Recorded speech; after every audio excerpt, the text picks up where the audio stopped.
Hello, everybody. Welcome to the Slim and Roth podcast, episode 3. And baby, what's the name of this episode? We are going to talk about bringing your whole self. Bringing your whole self. Can you break that down to the people? I can. So often it's easy to, just half-ass it. Mm-hmm. And bringing your whole self, it's not just one faceted, it's not one-sided. You need to bring your whole self in aspects of being a parent, relationships, at work, anything. Perfect example. So it's so easy. We talk about it all the time. Social media and being on our devices and things like that. These kids come home from school. They need us. They need help with homework. They still need guidance, but we can get wrapped up in things when we're not bringing our whole self. At work, same vices. You keep taking those 10-minute breaks to scroll and check the DMs and doing all that stuff. Relationships, not bringing your whole self, whether it's because of social media, outside influence, dibbling and dabbling where you're not supposed to. So you're not fully there. So it's just all about being dedicated and committed and giving all of you to these things. I feel that's very important. Hello. No, you broke it down. Well, I forgot to introduce ourselves because I want to make sure they understand the topic that we're going to be talking about today, because I think it's very important, because is either you're going to, like they say in the old school, either you're going to go hard or go home. You know what I'm saying? Either you're going to go do it all the way or don't do it at all. You know what I'm saying? And I believe in the Bible, it speaks of, building your house on a hard, solid rock versus the sand that can get washed away. You know what I mean? So you want to make sure that you staying on the right side of the fence. So before we get into that, we just going to get into the introduction. So it's always the beautiful one that goes first. So Slim, let the people know who you are. Hello. Oh, thank you, babe. It's me, Slim. I'm feeling comfortable with you guys. Babe's been keeping me up on the numbers. We see you, y'all listening. We appreciate it. We loving the love. We love you back. And we here. Hello. And this your guy, Mr. Rothstein. And this is the Slim and Roth podcast. This is our first season. This is our 3rd episode. We keeping it consistent. We making it happen, and people are listening. So shout out to the listeners. And the Slim and Roth Instagram is gonna be coming soon. You're gonna be seeing the Slim and Roth podcast visual, so you'll be able to see our faces, and while we're doing this live. As well. So yeah, it's a lot of things you're gonna be seeing. T-shirts, you know what I'm saying? So it's a lot of things, merch. So any way you want to support us, because we're creatives, and I'm big on supporting creatives, because we are the ones that keep you looking at your phone, like you say. So we're the ones that provide the music to your life and different things. So salute to all the creatives out there, all the other podcasters, and especially the podcast couples, because we definitely want to support people that you can do dope things with your bae. You know what I mean? You can partner with your partner. You know what I mean? I love that. Hello. So, with that being said, I'm going to let my bae go ahead and start it off. And, you always come up with some great topics. So, let's talk about, what inspired you to come up with this title. So, just some self-reflection, actually. I've recently, had some events and a little adversity that can just bring things to the forefront, and it's in your face, and it's easy to place the blame, push the blame, look everywhere else, but, check yourself first. So that's where you're going to get all of your results. So even as far as work, I've been distracted lately, and I'm definitely now wanting to get back into seeing the fruits of my labor. So bringing my whole self to work, and as far as bringing my whole self to work, it's not just being a worker bee. It's not just barking orders at people. It's really having my mind and my focus and doing what the people pay me to do. I'm on their time when I get there. And I definitely want my work to be a reflection of me. So with that being said, that definitely filters after, because, you know, there's that good home work balance. I definitely want that to filter into home. Self-reflection on that. I could definitely be spending more time in certain areas, less time in other areas. What about you? If you had to think about bringing your whole self, let's just do one aspect of this, to work. What does Rothstein bringing his whole self into, you know what, you have a lot of work, into your musical work consist Okay, of? I was about to say which job. Yes. I'm like, I got a lot of jobs, but just say in the studio. You know, I'm gonna give you my complete focus. I'm gonna be included in the conversations. I'm gonna be active in conversation, because sometimes you can feel like you're talking and then nobody's giving you a response. You're like, are you even listening? Right. So I want to make sure that, like, you know, you look people in their eyes when they're talking to you. You're giving them your undivided attention. You're communicating. You're giving ideas. You're showing that you're present. You're just not just on your phone or acting uninterested. Because I've been in sessions like that where it's just like people acting like they're not in the studio, like this is not costing money. I'm like, y'all need to pep your spirit up or something, because Right. I take this serious. This is a chance for us to make $1 million, $1 billion off a song. This is a chance for us to make history. This is a chance for us to change somebody's life with this song. People, you know, talk about so many songs saved their life. Like, this song saved my life, or this song came out at the right moment, you know, when I needed it most. You know what I mean? So I feel as though that when you get in the studio with me, I take it very, very serious. I'm big on my name. I'm big on my reputation. I'm big on my work ethic. I'm big on my discipline, you know, because this is like what I told myself I'm going to do for the rest of my life. So anything I do and my name's a part of it, just know that I gave it the best that I gave, you know, my best that I could have put a part of it, or because sometimes you can't be a part of certain situations. But if I am, you know, producing it from A to Z, I'm going to give you the A to Z quality. We're going to take it from the beginning and we're going to finish the record. And then when we finish the record, you're going to be satisfied with it. And, you know, and then we can put it out and go from there. So I like that. So let me ask you, so that's you, and that's the part that you can control.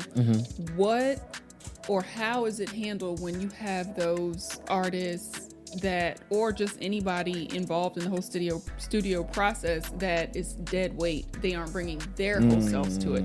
How's that handled? Man, that pisses me off. That's how that's handled. Okay. Because it's like the guy that just in the corner smoking weed. You know what I mean? Like, he's just in there hype or being a yes man. I hate the yes man guys that, you know, it don't sound good. You know, I'm listening to it and I'm like, this doesn't sound good. I'm looking at them and they hyping it up like, yo, and they trying to recite the words and act like they really engaged. So I don't like yes man, and I don't like people who just like act like they're not a part of the session. And so that's why I tell artists, don't bring anybody who's not going to contribute. You know, it's like you're wasting your money, you're wasting your time bringing people who's not going to help you with a line, or bring you somebody with more experience than you. That's the best type of people to bring, someone who is better than you, someone who has more experience than you, because then you never want to be the smartest person in the room. Or if you're creating, you want to be around someone who has a little bit more knowledge, so whenever you are creating, they can take whatever you know and then take it to another level, because they already, you know what I mean, they're on that next level. So that's why I don't mind being the student sometimes. You know, I don't mind just sitting in the background watching someone who has been doing it longer than me. do what they do, because I'm like interested and I'm like a kid again. I'm like, oh my god, I'm a sponge. I'm like, I've took engineers things that they do in Pro Tools. I've took those and I started. I was like, dang, I didn't even know you could do that, or that saves so much time, or it makes so much sense to do it that way. So. So for me, it's constant learning. So if you can get in the session and learn, I think that's dope. Versus you just kind of like dominating the session or making people feel little when you're in the session. Like that's why you shouldn't have an ego in the session. It should be ego free, so that we both can express ourselves and not feel intimidated, or do this person think I'm stupid, or is that a dumb line, or da da da da da. And that has happened in sessions where people will, be rude or disrespectful, or if this is your first time working with somebody, you're kind of shy. You don't really be your full self when you first meet people sometimes. Right. Especially when you're in a professional setting. It's kind of like when you're at a job and then you kind of like go to like a like an open bar kind of thing. It's like I don't know if I should talk to somebody, or it's kind of like an awkward kind of thing until you kind of break the ice. So it's the same way in the studio. If you never worked with somebody before, you're gonna be kind of a little depending on your confidence level. Like either I know what I'm doing, or I don't really know what I'm doing. This person knows what they're doing, so I might look like a rookie or da da da.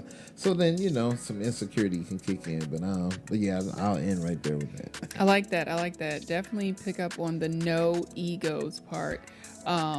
If there are people that definitely follow Rothstein or Roth Talk podcast, Hello. so more honed in on you. I feel like it is very important that they know that you have no issue being the student, being that you are so established and out here, been in the game, so many accolades. You have accomplishments about as long as my arm. So no, that is good to know.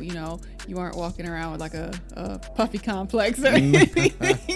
No, it's so funny because people be treating me like I'm puffy sometimes, and I'm like, I'm not puffy. Like shout out to Puffy, but I'm definitely not trying to be puffy. But no, it's Quincy Jones is my go-to producer, and he was talking about no egos in the room because it takes God out the room. Because you know what I'm saying? Because when you come to God, you gotta come humble. You don't come to God sticking your chest out like you're that guy. Right. Who are you to God? You saying you're that guy to God? Like, come on, my guy. So you just got here. You just woke up here. You know what I'm saying? So humble thyself. And so Yeah, definitely. So give us one example of a memorable time where you had to be the student. Oh man, it's been on a the couple spot, times. I know. Yeah, no, it's been. As soon as you said it, I had like 3 or 4 memories that just popped in. So I just wanted to think about what story I wanted to tell, and I would say, well, I'll just speak of when our first time I recorded with 702 Misha from 702. Of course, she's worked with Pharrell and Missy Elliott and a lot of great producers and stuff before me. So I was like so interested on how like they record, how does a professional singer, who's got awards and sold millions of records, how do they run a session? Like how do they do a studio session? And we used like 12,000 tracks. Like I didn't even know it was like we ran out of tracks. I had to like move stuff on the same track because she stacked her stuff so many times, and then she did those inflections here, then she did this, and then she did that. And I never worked with anybody like that. So I was a student because she was telling me like, hey, I want you to do this. And I'm like, okay. And then she like add a track, and then I'm like, okay. And then it was just like, wow. Like I really felt like I could see, because I've seen a professional studio session on Pro Tools, and it's like 10,000 tracks. And I'm like, what the hell they need 10,000 tracks for?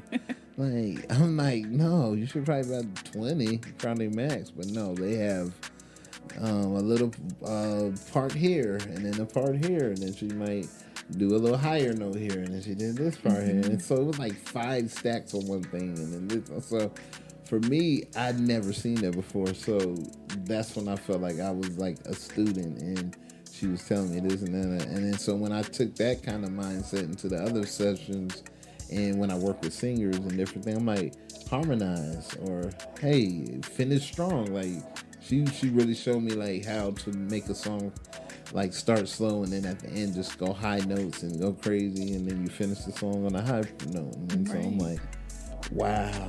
And so that was early in my producer career that I was able to work with her, and she gave me the ultimate compliment talking about, man, you're just as dope as Pharrell. And I'm like, no, girl, don't be trying to gas me out to get some free beats, man. I know this industry talk, man. Don't be trying to gas me up, but no, she genuinely meant it, and of course the famous phrase, "You're ahead of your time." I've heard that so much. So yeah. But what about you? Because has there been a time where you felt like, you can go into a situation like, yeah, I know my stuff, but then sometimes you can meet somebody, and then they kind of, like a mentor or somebody you kind of like wasn't super impressed by, and then you was like, man, let me just kind of take the back seat. Oh yeah, yeah, definitely. Especially going into a new career venture 10 years ago at the Virginia Sports Hall of Fame. It was out of my element. I've always been a sports fan, sports player, things like that, but I was out of my element. And the awesome lady who was training me, I felt like she was dated. She was older, of course, and I'm younger. I have all the new accounting principles and all that working in my favor, and the person before her had screwed up some stuff, and I'm digging, I'm trying to find in it, and she has her little notebook and a pencil and resolves the issue. And I'm going through everything I know how to do with all my programs and everything, and she figured it out with a pencil and a spiral notebook. And that was a humbling moment. She took it old school. She really did. She really did. And I really had to give her flowers on that. Always room for learning. Always room to be humbled. Things like that. So definitely an eye-opener, and I can definitely agree with you with the no ego. Yeah, because sometimes you can get beat up for having that ego. Absolutely. And then you get the pound in your face when you know what I mean, for having the ego. Boy, I want to take it back to, was there a time that you felt like you had to bring your full self, or if, for example, if since I do know about what you do, when there's someone who's an inductee calling and they trying to get into it, or they're interested in trying to get into the Hall of Fame. They feel like they got the stats. They feel like they all that. But how do you pull your full self into that? That starts with keeping them humble. A lot of time, these huge inflated heads call and things like that. It's just sticking to the principles. It's set out in black and white.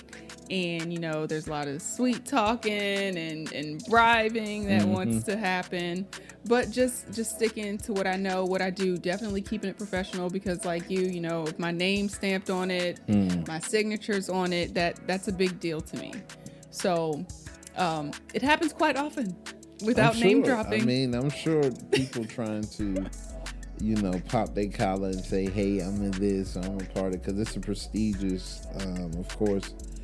Something I would love to be a part of too, especially as a former athlete. To be recognized in that way is a big thing. So how do you keep your cool through that though? Like, how do you, I know you say you keep it black and white, but I'm sure you've heard probably every type of reason on why they should be in it, right? Absolutely. So keeping my cool is just, this isn't personal, this is business. And I make sure I understand that, and also relaying that to them. Like, I might be your biggest fan, or I might think you're trash. But during our conversation, you aren't going to know how I feel either way. So you make everybody feel like they right. Like you like submit the paperwork. Oh my God, I really think you should submit. Voting happens in November. Like, no, it's not up to me. I'm just telling you, it ain't up to me. So don't try to call at me if you don't get the call. So definitely being unbiased, I think, is very important.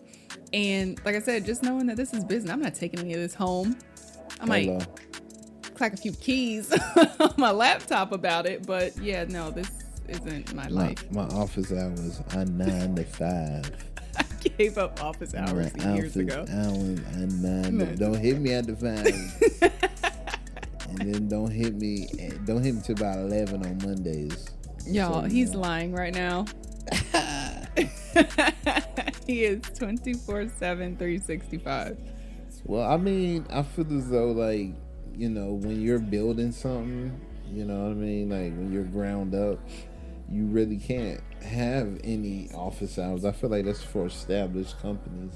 But I feel like until you get to that point where you're providing, you know, opportunities for people to get paid and take care of their families and cover them insurance and all this other stuff, then I feel like you can have those kind of office hours and stuff. I feel like that's for structured, you know what I mean, companies who have to operate within a certain hours, because you know then when it gets to night, then you gotta have night pay and all that, and then and then you gotta have more insurance for night because a lot of shit go down in the night. So absolutely. You know what I'm saying? Absolutely. So yeah, I think that you know what I mean. Until then, you always on. Like you can't, you know what I mean. You can't be like, oh, it's 12 o'clock. I can't do nothing. Like, you know what I mean? I'm an independent business. I'm a small business right now. Right. That's gonna eventually turn into a big business. Forbes, I'm coming for you again. You hear me? Roth coming for you, Forbes. So. Ooh, let me piggyback off of that. So you're saying that you're always on while you're building. Mm-hmm. How do you bring your whole self to the other aspects of your life? That's building for work, career, future. Mm-hmm. What about right now, family, children, etc., etc.? You got to make time for what's important for you. You know what I'm saying? You got to make time for what's important, and spending time with your kids is important. So you want to make sure you do that. You know what I mean?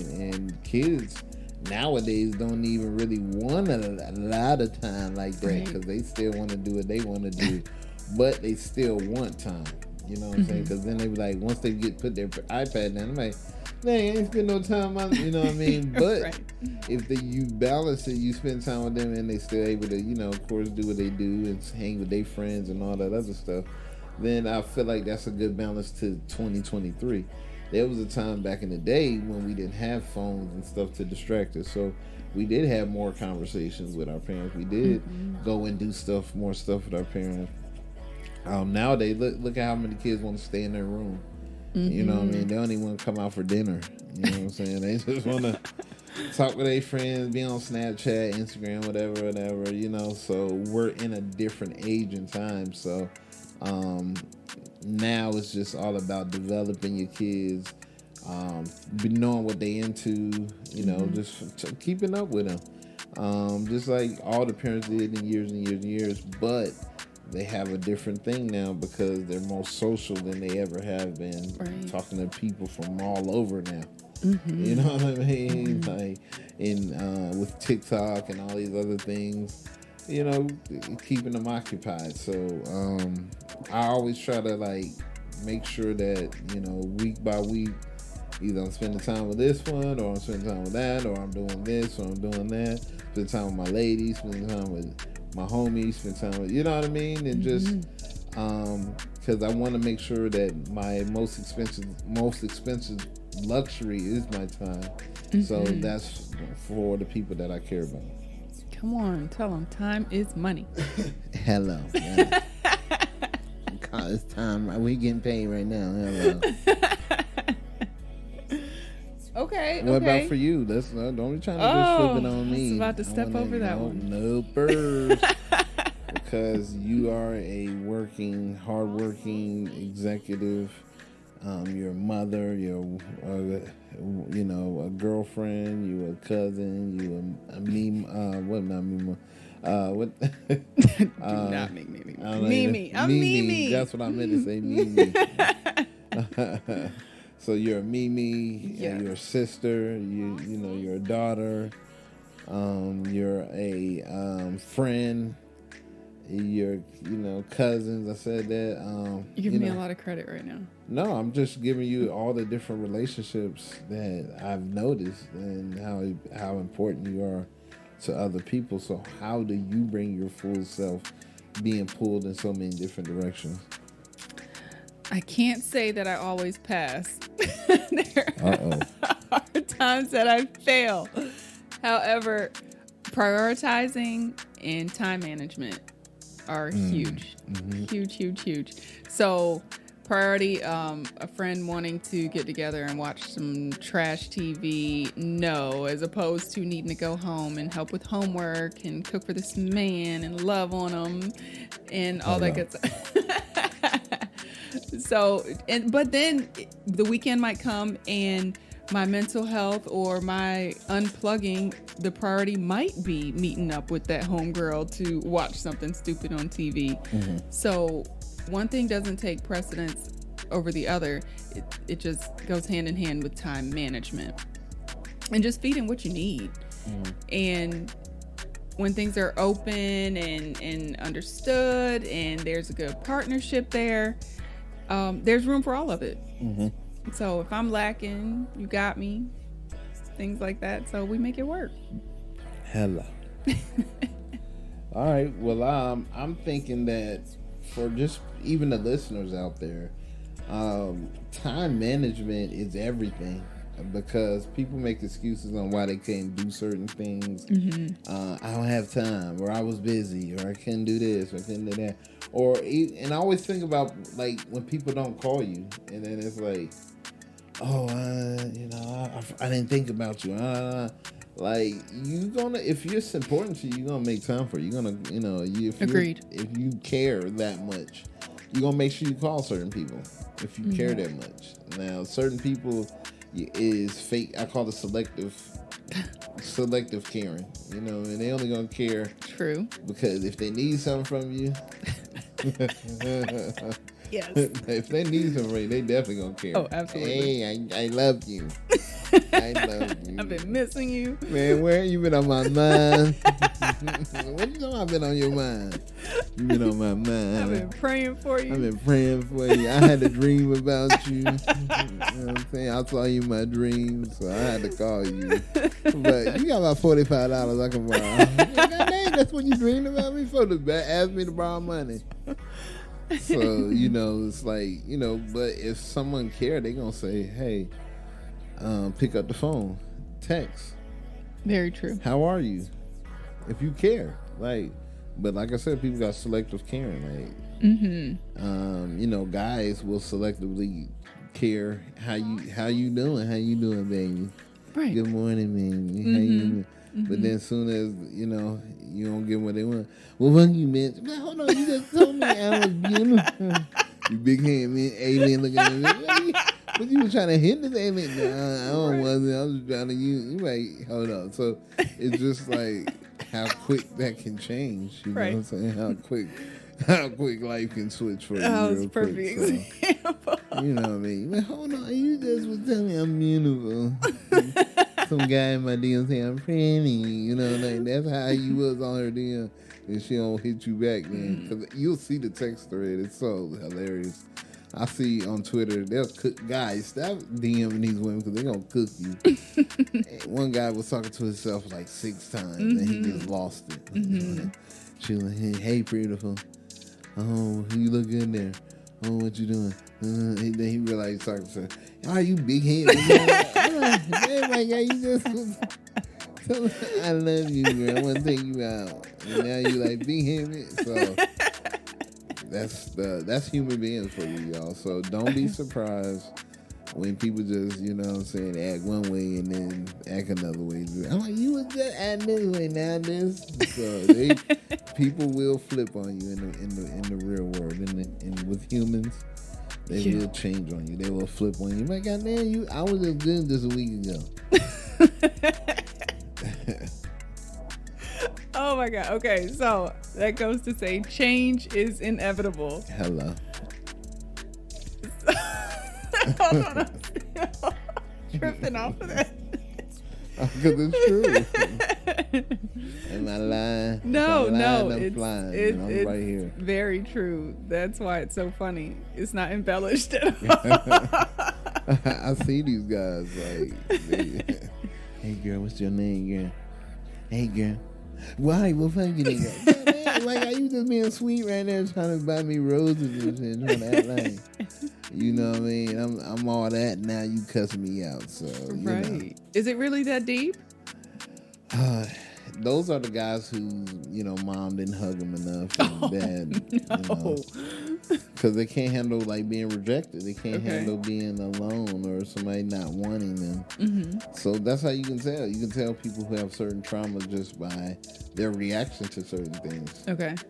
Like they, fly off the handle just because a woman ain't want to talk to you. My guy. Just say, all right, just walk away as dumb as you look. Exactly. You know what I mean? But no, they can't handle that. Like, you get every woman in the world. That's be killing the guys. You got like you the number one guy in the world. Right. Some guys be acting like they the top dog in the world. Mm-hmm. No, my guy. Calm that down. Humble that. We just need, a lot of people need to be humble. And then I think the world would probably be a lot better if people just really just humble themselves and stop thinking they're bigger than life or better than someone else. Because we're all here to support each other. We're all here to serve each other, to help each other. Ain't nobody here to kiss your ass. Right. Ain't nobody here to be your doormat. If you had to give a reason or two or three of why people think they're the shit, what would you say? One, lack of love. Mm-hmm. They have a lack of, because when you're secure about yourself, you love yourself. So no matter how people treat you or how people look at you, you know how you feel about yourself.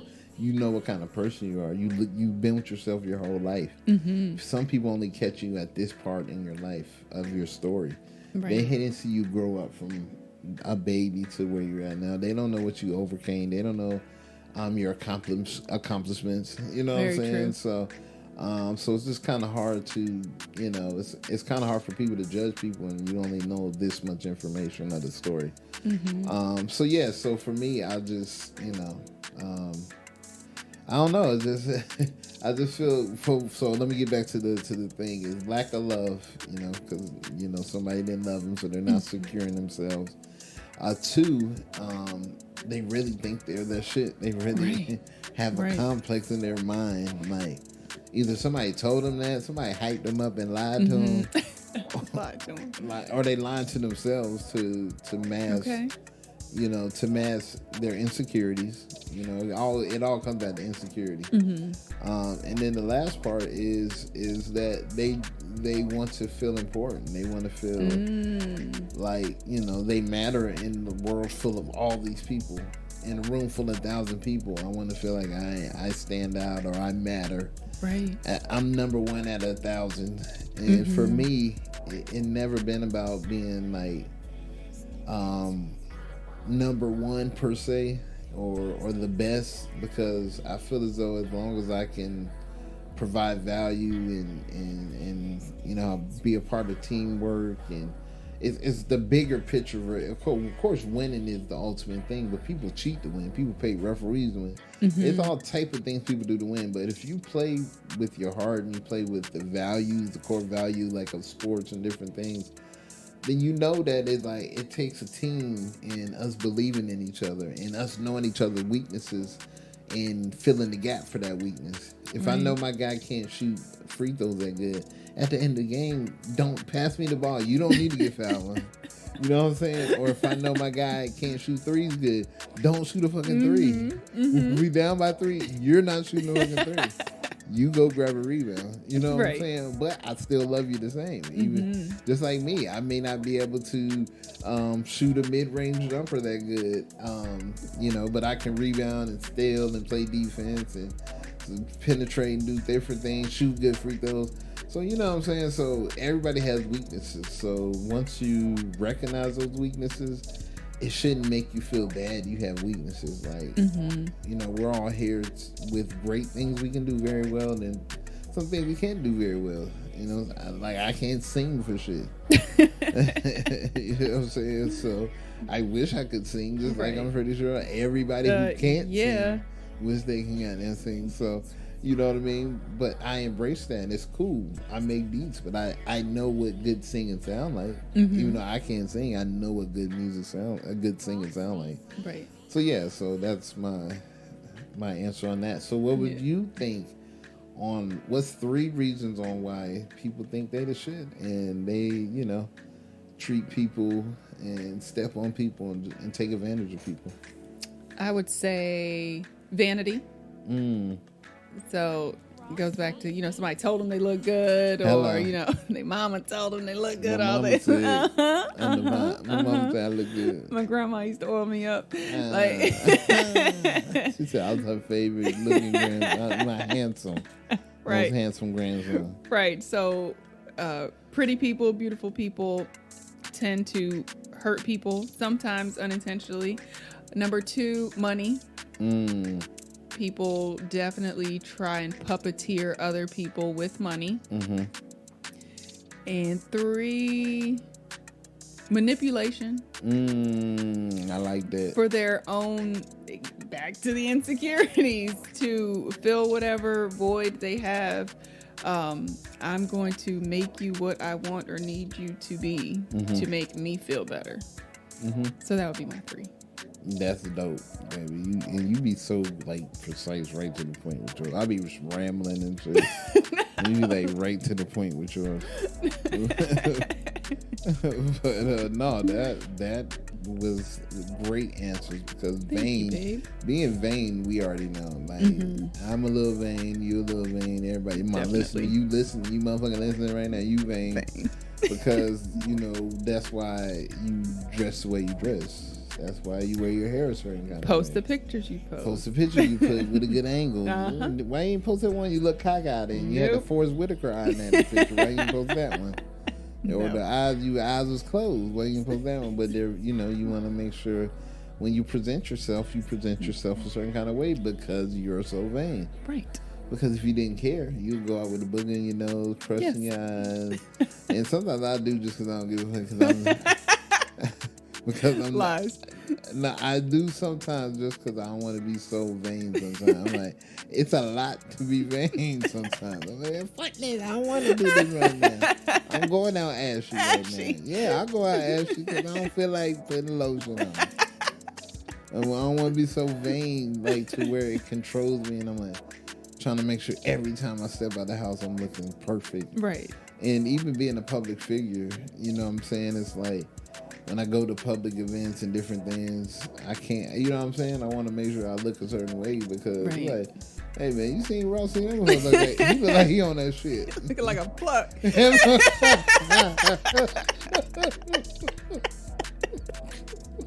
going on? That girl doing that. I ain't heard pluck in a minute. Oh my god, I'm gonna use that. Oh my god, I gotta use that. Yeah, I forgot about pluck. I'm looking like a pluck out here. So, you know what I'm saying? My Instagram is not matching my real life. Right. So my Instagram ain't matching my real life, then I know I'm out here, been down bad. But then it's who cares? You know what I'm saying? But I have to care what the public thinks, right? Right. And most people with popular opinion want people to look a certain kind of way, dress a certain kind of way, wear a certain kind of brands, have your hair a certain kind of way, Very true. So, of course, Kanye made looking bummy cool. That was just a dig to the fashion guy, y'all try to be so perfect, so I'm gonna just make some holy shit, dirty looking shit, trash bags, like, you know what I'm saying, like stuff people to disrespect. He like was trying to make people spend $800. You ain't got no 800 for a trash bag. Like I got a hefty right here for $8. Yeah, not 800, $8. Goddamn. So what do you think about? You know what I mean? I mean, what do you think about, like having to always be on, as you like to always say? Like you always say, I'm always on. Yes. And I get tired. That's what I'm saying. Sometimes I do got crushing my eye. I don't give a damn because I'm tired of always being on. Right. I feel like it's a necessary evil, especially going back to your point about building and things like that. I have the luxury of being off, just because of the industry I'm in. But when I'm on, it feels like I'm never going to get a chance to be off. Hello. But then when I'm out of it, it's like, oh, that was kind of fun. I would do that again. But no, I do feel it's imperative to where you're going, because your fans, your listeners, your consumers, those are the ones you have to keep appeased, because they're the ones spending the money. Hello. I mean, some people, you got to look like success. Yes. America's about cap and looking and smoking mirrors. Hollywood. Yes. Look at NBA, NFL. We know it's a lot of cap in it. We know it's a lot of manipulation. We know it's a lot of, they do polls to see how fans like certain players, and then they'll kick certain players out if they not following the code. Look at Ja Morant right now. You know what I mean? So it's, a lot of stuff when it's money involved, then it's manipulation. It's some type of corruption. It's some people doing some backdoor deals, some underhand deals. Right. Point shaving. The movie Blue Chips.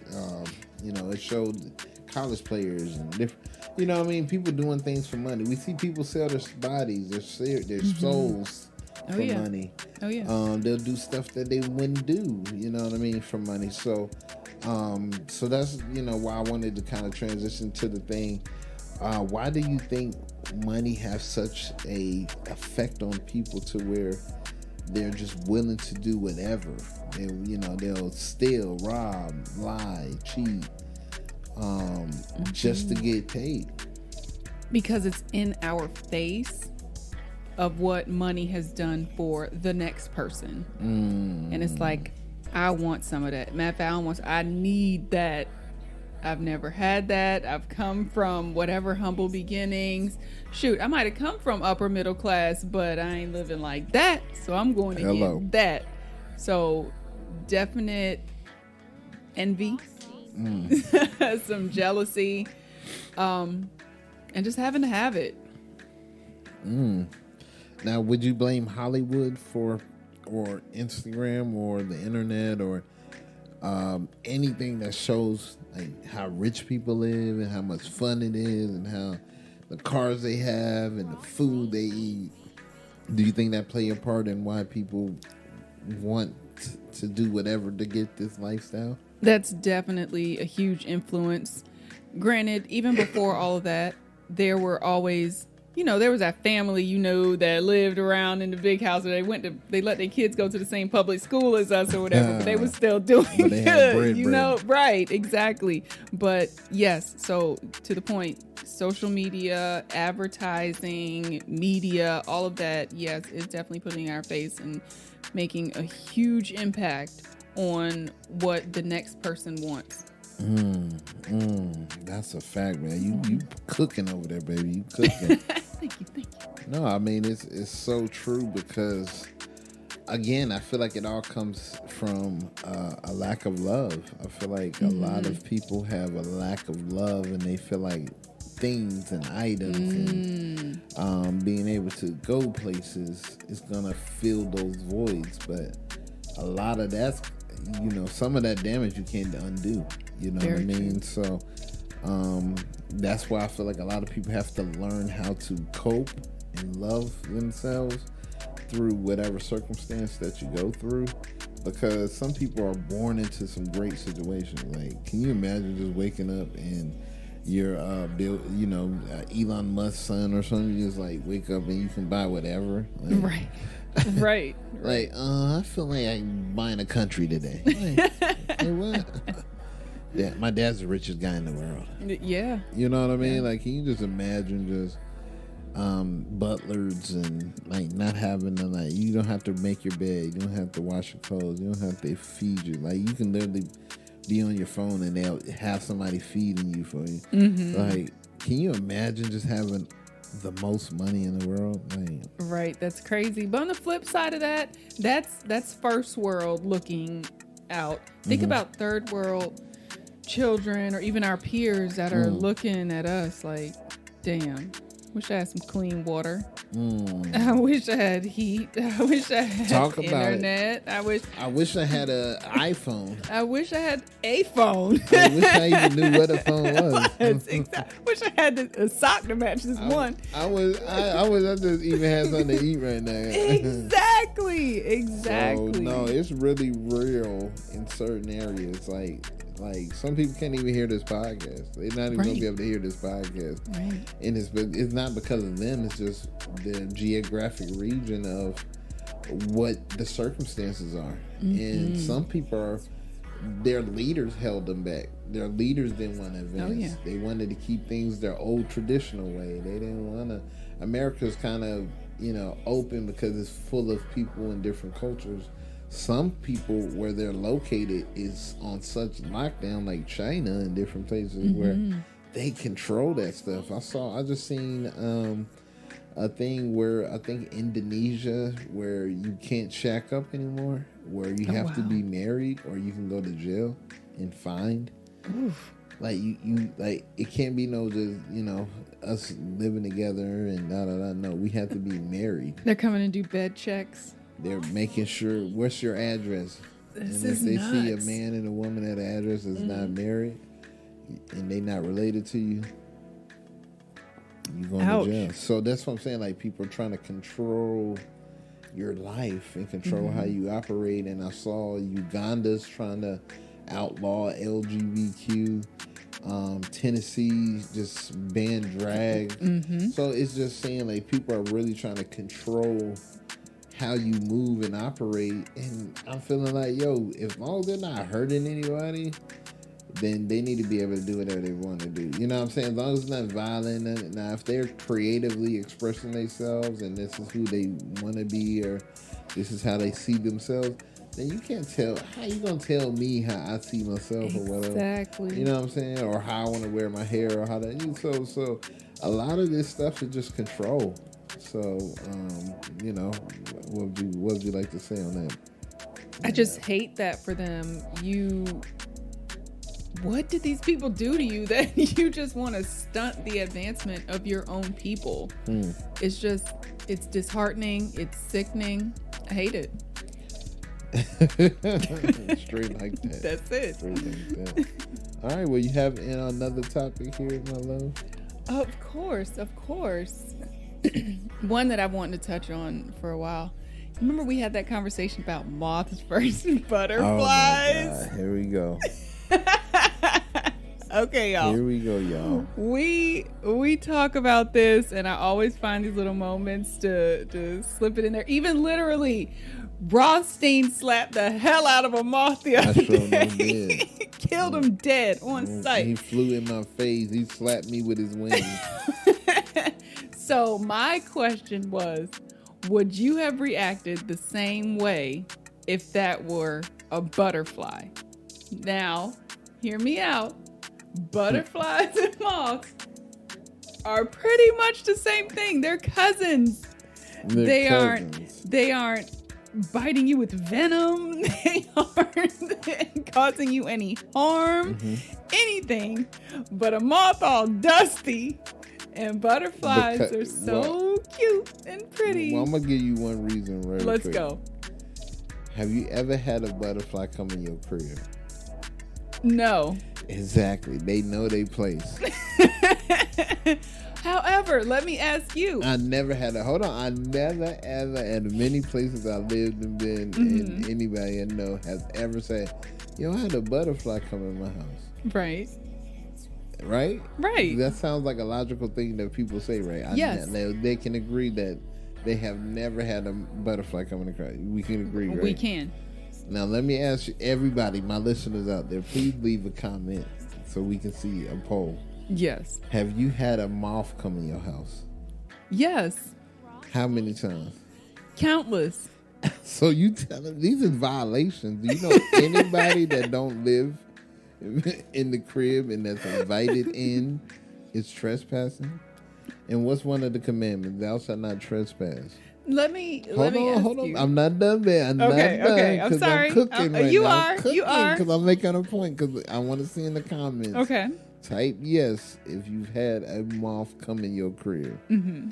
Because I want to see the comments because that's what I'm saying. Butterflies don't. They know the rules of the land. They know not to go in nobody's crib. So the moth's so disrespectful. Mm-hmm. They don't give a fuck if it's your crib, your car. Mm-hmm. Had a moth. What the fuck you doing in the car? Ain't nothing in there. The moth in the car. I had a moth in the damn food place. What are you doing in here? I'm trying to eat and the fucking moth in the goddamn food place. He trying to get some fried rice with me, goddamn. He waiting in line behind my ass. So no, so that's why moths get the treatment, the business. But I'm done right there. Go ahead, babe. Okay, so with that, I want to ask. Yes, because I'm a moth ally. I'm really a butterfly, y'all. Anyway, I want to know if a butterfly were to fly in the house, would he get smacked down like you did the poor moth? No, because the butterfly, I'll try to put it on something and let it go outside and fly away because I know it's a mistake. Because it's pretty. No, because don't ever come in the crib. So I know he wandered here on by. It had to, a wind had to blow him in. But I never seen a butterfly just come around here just flying around the crib. You can't catch it. Like, yo, the moth be trying to fly in the light. You trying to go in the sink. Trying to go in your closet. The moths just they like the roaches of the sky. This is terrible. They're like the roaches of the sky. They get on people's nerves. Like people get so mad when they see a moth. But not at a butterfly. No, because butterflies are outside flying on grass and flying on dandelions and shit like that. So if a moth were to never come into your food place or your house or anything like that, you would treat them exactly like you treat a butterfly. Because they're ugly as shit. Thank you. There it is. There it is. There it is. Thank you. We can. That has been the moral the entire time. That's all I wanted to get at. I'm just saying. Look how they look like dirt for one. They look like dirt with wings flying. Okay. So the designs on them are ugly. Like I know a man made that shit. So because it's ugly, it has to get treated badly. Most is sad. Things ugly get treated bad. Exactly. So That's now going back to humanity. Yep. The moths get done dirty. Yep. Oh, Rothstein. Because think about butterflies are colorful. They're elegant. They even fly different. Moths be flying like annoying, like they got Tourette's and shit. They flying like I hate the way a moth flies. That's why it pisses me off. They gotta go too. I promise he's a good guy, y'all. I'm just saying, if you with me, I'm just saying, I don't see the point for moths. I don't see why. You know what I'm saying? It's, besides being food for other animals, like that's the only thing. I mean, other bugs. So you don't see the point of a little bit of ugly sprinkled in the world? No, you have to have it. So I'm not in control. But if I was in control, I'll take some uglies out. Some of these uglies will have to go. The balance will be off a little bit. Yeah, goddamn, Roth got scales will be tipped. Yes, I know it's about duality, but goddamn, pretty ugly. But damn, some of that ugly could have got saved for later or never. Y'all need your own planet. Oh, this is so hateful, babe. We're about to lose fans because of this. No, they're not. My fans ain't ugly. I'm just saying. But if they're an ally, like I'm an ally for the moths.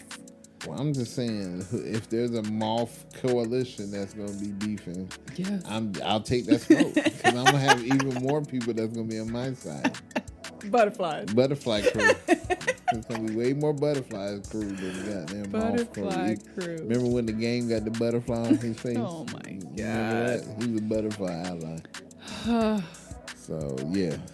I'm glad we put that to rest. You finally admitted. I just admitted it, but I'm telling you, I gave you 8 reasons. God, that's way too many.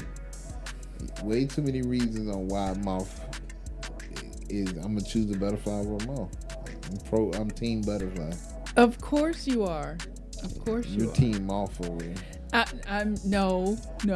I'm You're a a butterfly moth. disguised as a moth. Sometimes I go out to see how the other side see lives. You trying to blend in with it. No, I'm a moth ally. That's all. Mm-mm. Like somebody has to stand up for the. I'm not even gonna say ugly people, for the moths. I didn't mean. Listen, if you think you ugly, that's your fault.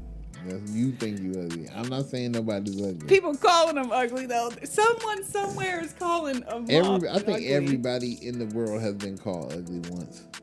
Mm-hmm. We're all ugly to someone. Yeah, there's nobody who's gonna everybody gonna be like, oh my god, or we can pick somebody apart. Oh, this is too big, or this is too small, or this is too this, or this is too that. So that's why you gotta love yourself, because if you try to go to society's standards, you're gonna look like Lil' Kim, and you know what I'm saying.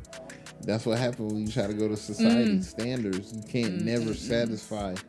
You know, because this is too big. Now this is too small. Now this is too big. Then you get your ass too fat. Now we're going to skinny booties. Now you gotta go get back to the skinny booties. Now we're going to big titties. Now we're going to small titties. So it's just like, you know what I mean? It's a mind game that they play. So that's why you have to be strong in your mental, because you'll spend your money trying to look like that. You'll risk your life. How many people died trying to do stuff for beauty? That you're only going to attract the wrong kind of crowd. So, you know, the more beautiful you are, the more type of wrong crowd you're going to attract. True. It's the law. It's the law. The more ugly you are, the more, the more ugly. I can't believe you are about to say this. The more pretty. No, I was about to say the other side is sometimes the more ugly you are, the prettier the girl or the guy you can get. Sometimes being ugly pays off. Oh my God. Because there's some people that like weird looking shit. Some people like weird looking people. That's true. Like they're not about the norm, or they gotta look like Michael B. Jordan and all this. They want the guy that's, you like, this motherfucker. Like we've all seen somebody that looked like they didn't belong together. Right. You know what I'm saying? I'm glad like me and you look like, because like you fine. So I'm like, oh, your ass is fine. I got to keep up. You know? I'm like, because I'm like, why she with him? You know? That can happen real easy. I've seen it. I'm like, you're lying. You already know about I'm that. Like, food. why this dude? No, I threatened to put him in the trunk, y'all. No, I'm telling the truth, because I ain't gonna say no names. I seen her with one guy. I was like, how he get that? So Jesus. That's why I'm trying to make sure that ain't me. You got somebody do that to me. How you get that, man? I don't know, my God. So, like I said, but some people, you know, beauty is in the eye of the beholder, and that's one of the realest statements that there is, because what I see is not what you see. You know what I'm saying? Like, I can see something and I'm like, oh my God, that's so dope. And then someone like, ew. Right. You know what I'm saying? So, again, it comes back to preference of self. Like, you know, is this what you like? Or are you going to be influenced by what somebody else like? No, this is what the fuck I like. Right. And, you know what I'm saying? That's why I feel like people being other people's business too much sometimes. Like, no, that's what they like. Let them like what they like. Shit, as long as they ain't fucking with what I like, I'm trying to change what I like, then I'm good. Right. Okay. So let's segue into something else. So with that, you know, there are sometimes ugly get with ugly, ugly get with pretty, different things. So do you think in those situations, and even not just superficially, do you believe that in relationships scales are tipped? Yeah. Okay. I feel like there's really no right formula because I've seen pretty and pretty make ugly. Mm-hmm. I've seen ugly and ugly make pretty. Mm-hmm. I mean ugly and pretty and it made pretty. Mm-hmm. And I say ugly and pretty and it made ugly. Mm-hmm. So it's really like, I mean, it's really. I think it comes down to the love. I think it's gonna be really coming down to, if two people love each other. Because some people mistakenly had sex. Yes. Like they weren't supposed to have sex, and then damn, you made that. Like, God damn, you made. See, that's why y'all weren't supposed to have sex. You can tell people who were supposed to have sex when they killed him, and then some who wasn't. Right. Like, goddamn, right. no, your parents, that was a bad mix. Goddamn it. You mix goddamn Sprite and goddamn Fanta. You ain't, that shit don't taste right. That shit ain't good. With sweet tea and shit. Yeah, hell no. Your mixture off with the. Right. So I feel as though, it's always going to be a tip scale because of duality. It's like the guys that you think are supposed to have a certain type of girl, they not. And the girls you think are going to have a certain kind of guy, they not. And then the girls who you think they supposed to have that kind of guy, they are. And then they can't stand them or they don't like them, but they only got them because they look that way. Right. You know what I'm saying? Right. So it's like whatever game you trying to play in life, that's what, people gonna do. Very true. Okay, so that's with looks. Now, let's go tip scales, feelings, devotion, commitment, love. Do you think it's always one has more over the other one? I feel like sometimes sex can take over everything. I feel like sex can be more important than anything. Mm-hmm. Then I feel like money can be more important than anything. Because you'll see somebody who, with money, and then they'll get with somebody with no money. Like, you know what I'm saying? Like, that don't make sense. Like, if you got money, you should be giving with somebody with money. You know what I mean? So, and then if you do that, is it really love? You know what I'm saying? Right. Does love matter at that point? Right. No, it don't. Like, do Jay-Z and Beyonce love each other? Like, do anybody really know? We don't know. Or could it be just a money thing? And we've made all this money together. You might as well keep making money together. Yeah. So, I feel as though it's going to depend on the people. I feel like whatever I think and whatever you think, and if we're on the same page, then whether it's on sex, whether it's on money, whether it's on our gender roles, you know what I mean? Like it's so many parts that plays into that, because what's your reasoning of being with that person? Are you being there for clout? Are you being there for love? Are you being there because they look this good? Are you being there for sex? Are you being them because they're smart? Are you being them because they're dumb? Are you being them because they're vulnerable or gullible? So, all those play a part into what scale love goes on, what scale money goes on, what scale on ambition goes on, or potential. So you just weigh it out, and then whichever balance you out. Some people get tired and then I can't take this no more. Right. And then there's some people that, find that person, and then I didn't compromise money, or I didn't choose them because of the way they look, or I didn't choose them because they have money. I choose them because we had a genuine connection, and I'm happy, and and it turned out great. And then I chose this guy because of money, and he beat me up. Right. Or he cheated on me every day. So, you know what I'm saying? So you gotta take whatever the balance is. Agreed. But I believe in tip scales. I know. I want to hear yours. I feel like, so I'm definitely with you on the metrics of it. Whatever they're measuring it, sex, commitment, love, all that stuff. I feel like it's always tip. Like I mess with you a lot and tell you I love you more than you love me. And that's no slight to how much he loves me, but I just know how overwhelmed and overtaken I am with the love that I have for you.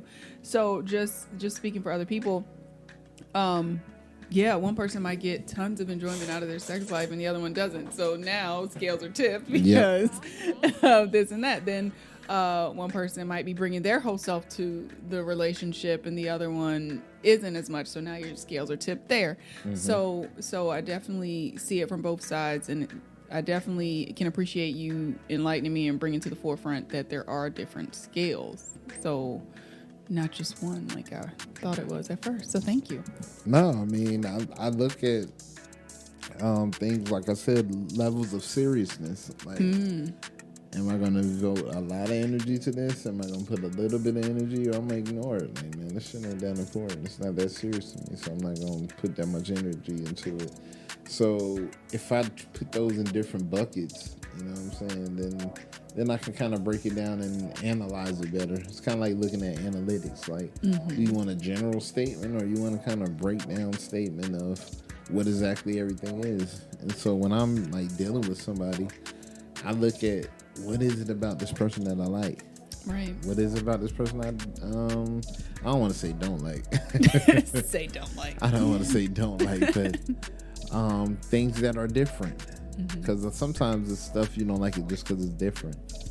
You know what I'm saying? It's not like you don't like it, it's just because it's different. And it's something you're not used to, or you never had before, or experienced before.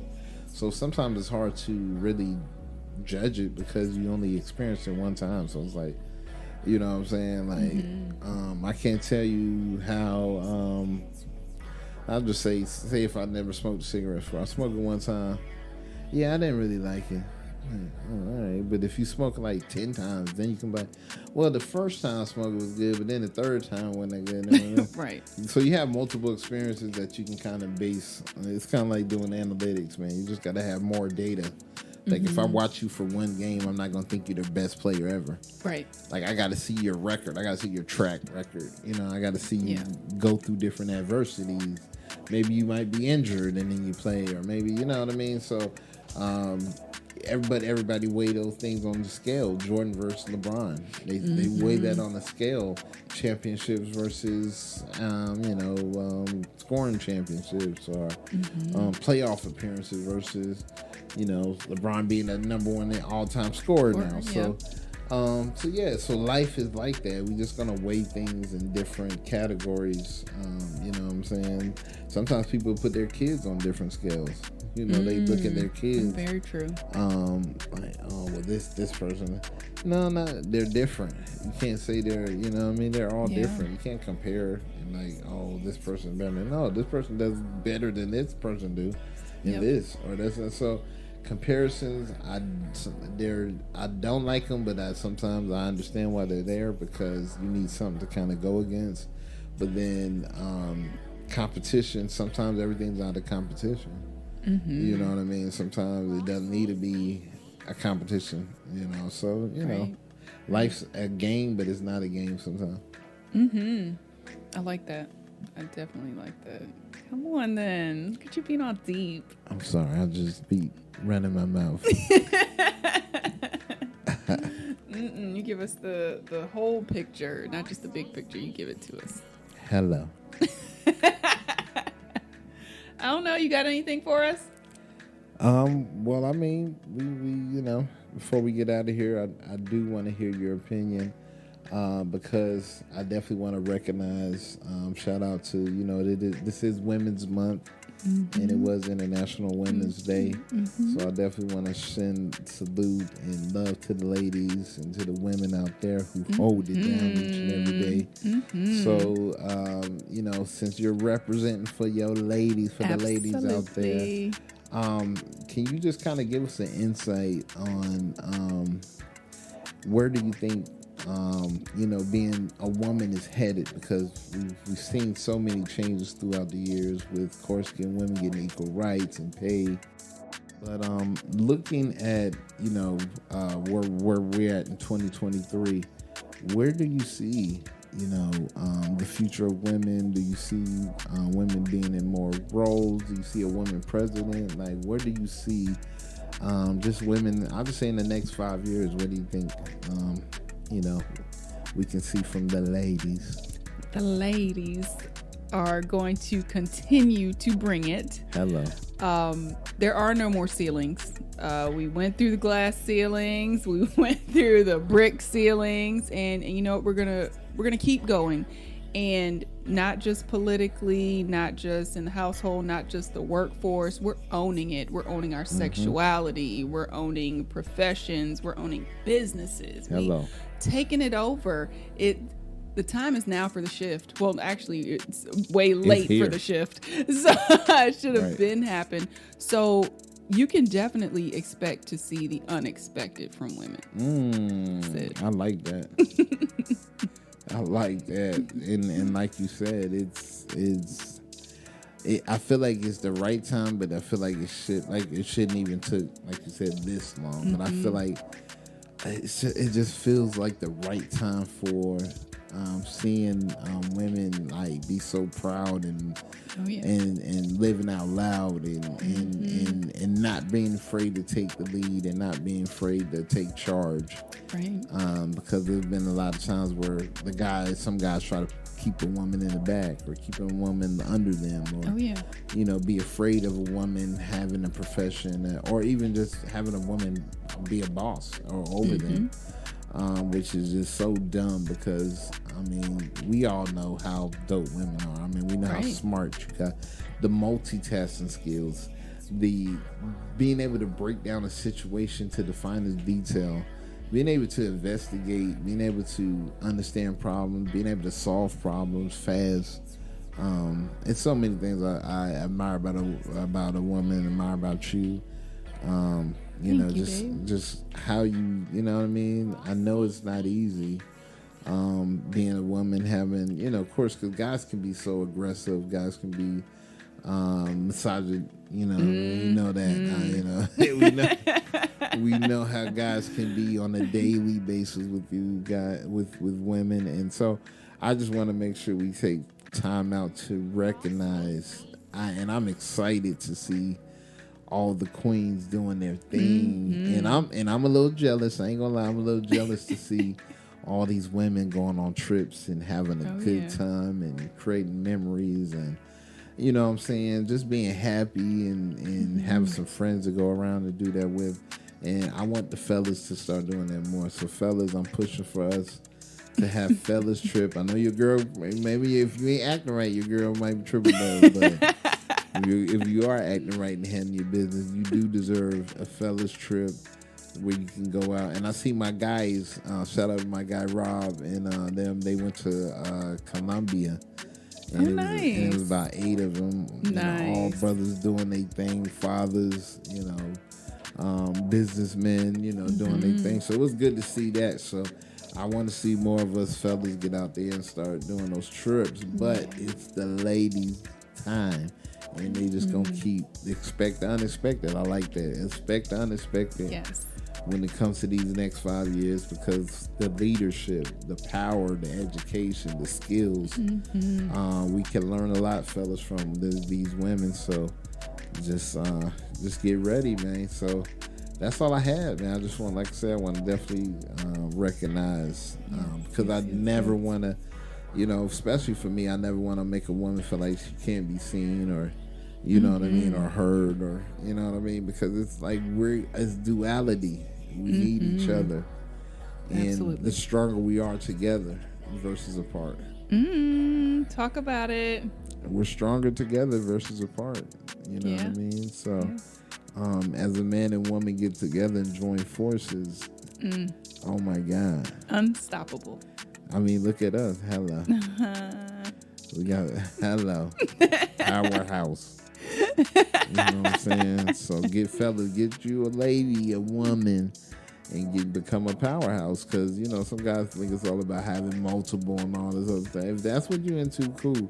But if you get one lady that is gonna, you can build and grow, and because you only can spend time and only can put your thing in one person at a time. That's why God only gave you one thing. You know what I'm saying? So one thing. Fellas, we only got one thing. You know what I'm saying? So you supposed to use that at one. Even though it's multiple hoes.